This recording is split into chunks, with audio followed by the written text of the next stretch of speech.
Bet principā strītiem, ja kāds braukājis ar strītiem ar stikliņu, bez stikliņiem, esat varbūt tās ievērojuši, kad bez stikliņa, protams, tev pūš virsū visam ķermenim, bet kaut kā izkliedēti.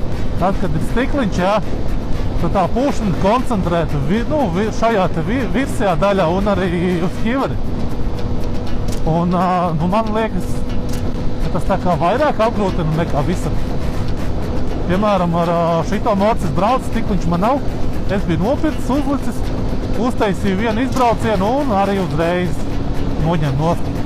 Pirmām kārtām nepatika, kā izskatās, un otrām kārtām bija tā, kad vējš nāca man virsū. Koncentrēt šeit virsējā daļā.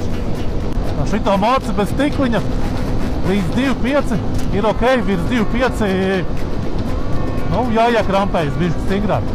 Un līdz trīnītim tā vēl stingrāk jāturās. Protams, pūš nost.